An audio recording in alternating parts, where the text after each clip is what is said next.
ny teolojian'Andriamanitra sy ny teolojian'olombelona. Izany loha hevitra hafahafa izany no anasako ampitiavana anao sy ny ankohonanao indray.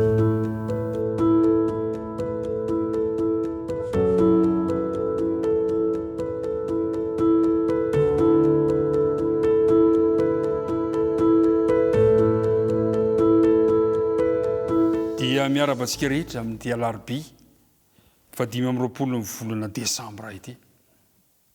Andeha hifanofa hofantanana sy mitsikitsiky isika rehetra satria tafahoana somatsara noho ny famondram-pon'Andriamanitra ozy ny mpaminany Jeremia no tsy nalandritra antsika ary ny fahasoavan'i Jesosy no nahatoy izao aho. Fiadan'ny tompany eo anao raha-piarahana amin'izao fandiniana ten'Andriamanitra izao isika rehetra. Ndeha ary araka hivavaka isika. Andriamanitra rainay any an-danitra misaotra anao izahay noho izao fotoana izao izay ahafahanay miaraka mianatra ny teninao amin'ity andro manokana ity. Mamela ny elokay ry mamindrafo aminay ary oka ny fanena masina no arotsako anty-amponay mba hampianatra anay izany teninao izany. Dia aoka izay tsy mpiaino manadino fa aoka kosa mpakatony teny amin'ny anarana Kristina angatana izany vavaka izany. Amen. Ry mpiara-mianatra namana isany misy tantarakely anankiray iverenantsika amin'ny filazantsarany Jaona 4 ka ny 970 ka hatramin'ny 970 manasanao mba hamaky milamina tsara rehefa tonga misy fotoana ahafahana manatanteka an'izany. Tantarana tandapa anankiray tany Galili no nitrango ito zavatra io izay nanatona an Jesosy satria narary ny sanany. Andeha ho jerevantsika ny voalaza eo amin'ny 7. Ary rehefa reny fa Jesosy efa tonga tany Galili avy tany Jodia dia nakany aminy izy ka nangataka azy mba hidina sy hahasitrana ny zanany satria efa ho faty izy. Ry mpiara-mianatra namana isany mahafinaritra ny fihetsika ity tantapa ity. Rehefa reny fa avy Jesosy efa mba nandry ny amin'ny Jesosy fianao. Inona ny fihetsika ao? Nanahoana ny fihetseponao? Fa ity lehilahy ity Galaliana ity, ity tandapa ity, rehefa nandre fa ho tonga ny Galili Jesosy dia nakany aminy izy. Fihetsika mahafinaritra izany. Makany amin'izay misy an Jesosy isika. Dia inona nataony? Nangataka an Jesosy mba ho ao aminy ahasitrana ny zanany.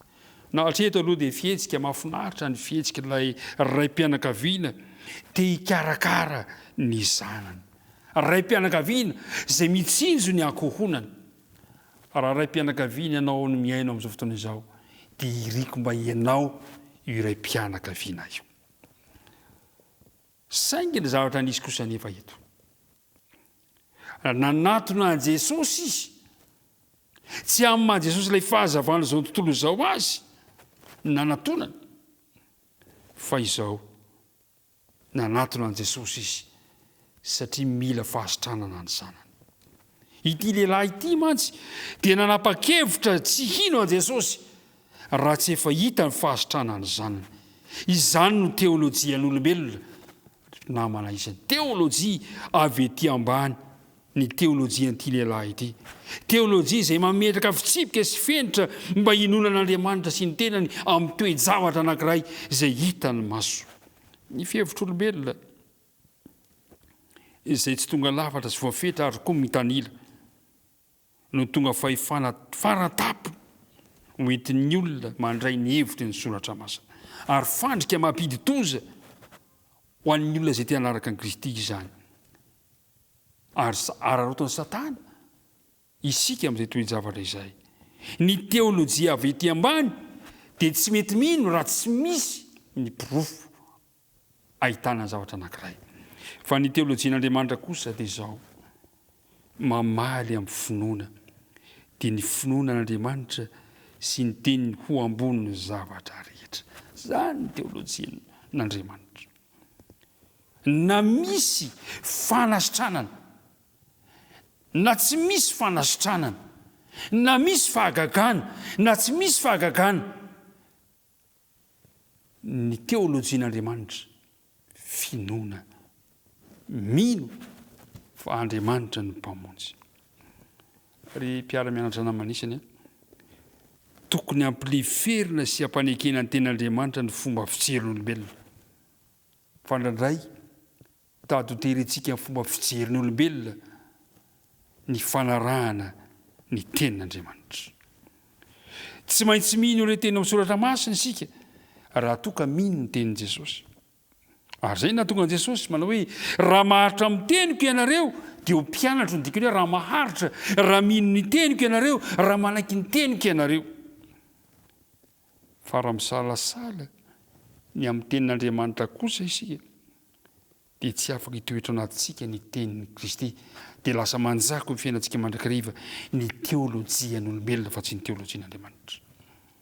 Amin'ity androany ity ary dia hitantsika tsara fa nampiasa ny teolojian'olombelona ilay tandapa, fa nampianarina tamin'ity tantara ity kosa nefa fa mbola azo natao ny miverina amin'ny teolojian'Andriamanitra, ilay teolojia avy any ambony izay mampianatra antsika ny fitiavan'Andriamanitra, ny mampianatra antsika ny fahamarinan'Andriamanitra.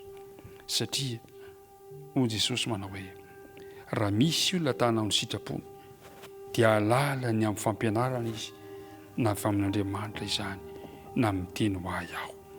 Ary fanehoana fitiavan'Andriamanitra izany fianona sy fanaovana araka ny ten'Andriamanitra izany ry havana malala. Ry mpiara-mianatra namana izany, tiako mba hatahafintsika ilay fomba fijerin' Jesosy hoe raha tia ahy ianareo dia hitandrina ny teniko. Mombantsika ny Andriamanitra amin'ity androany ity indray, ka ianao dia ny finoana no mitarika antsika ho amin'ny fanarahantsika any Kristy.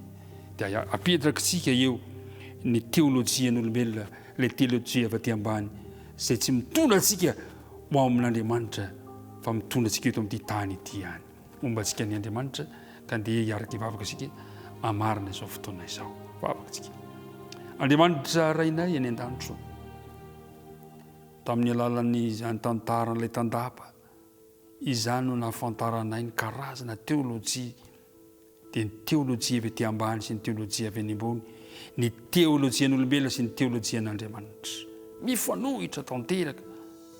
Ny teolojian'olombelona mantsy tsy manaiky raha tsy misy ny porofo sy ny famantarana, fa ny teolojian'Andriamanitra kosa izay tokony iarahanay dia ny finoana no zava-dehibe indrindra. Dia mitahianay ary apetrao aty am-ponay izany tenina amin'izany, mba hanaovanay fanandramana mandritra ny fotoana izay mbola hivahiniananay amin'ity tany ity. Mitahizo am-piaino izao, aza mafohina masaraka anay noho ny amin'anaran'i Jesosy. Amen.